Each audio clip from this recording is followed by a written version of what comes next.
Aloha, this is Robert Stehlik with Blue Planet Surf.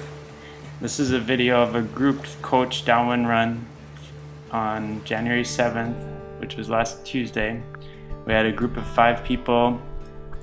2 of them have done it before and 3 of them were first timers, and we did a run from Portlock, we're launching here right now, to Kahala, which is about 5 or 6 miles.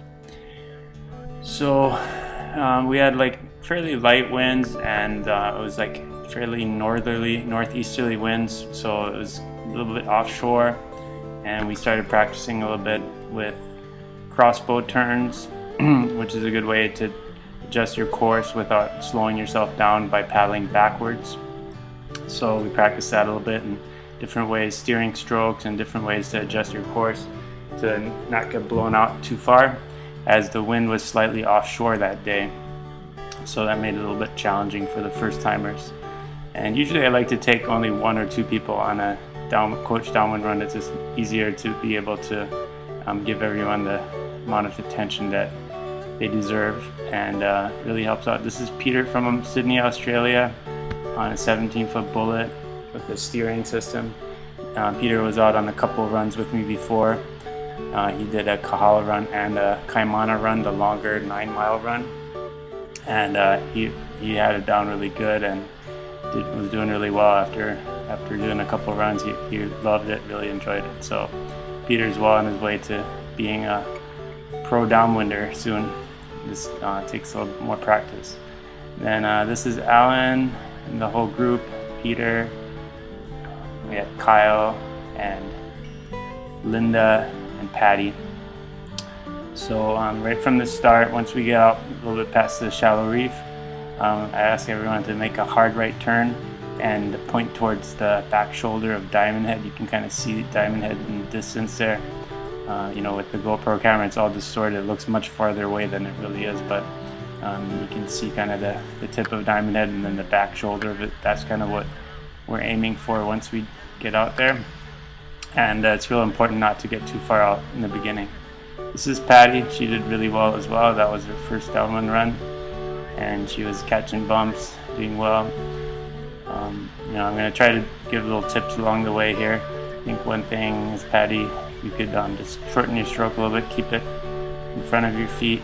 Don't pull it as far back as you are. Just keep the strokes a little bit shorter. That'll help you accelerate easier, and then just when you're on a bump, just let it glide and rest and save that energy for the next good bump.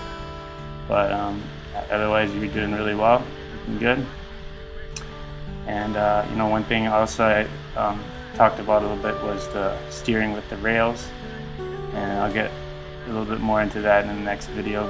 But basically, you want to, it's kind of opposite of what you're doing when you're surfing off the tail, by putting more weight on the left rail and unweighing the right rail. That'll help you turn to the right into the wind.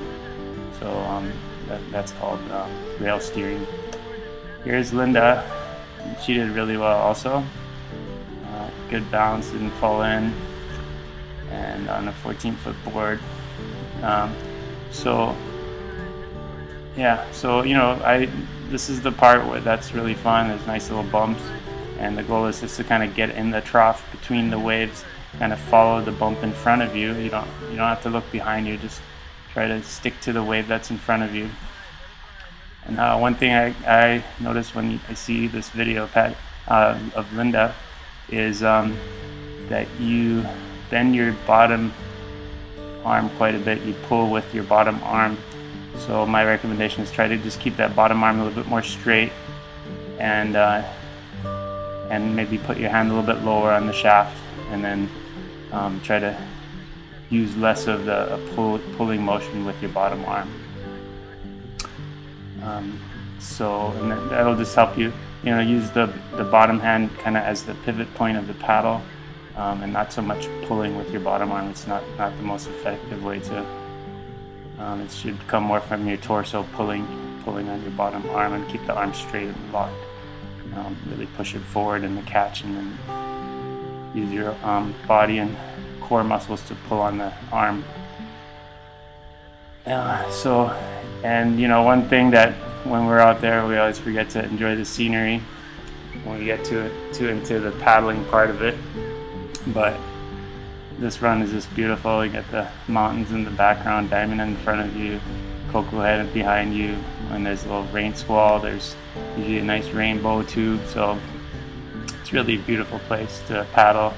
We usually see turtles and sometimes dolphins and whales and so on, so pretty awesome.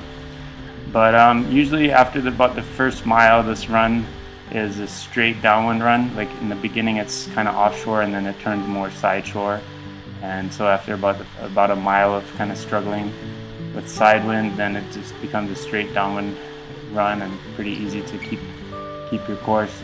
Today we had like pretty much offshore conditions the whole way, so especially Allan was struggling a little bit just keeping close enough in.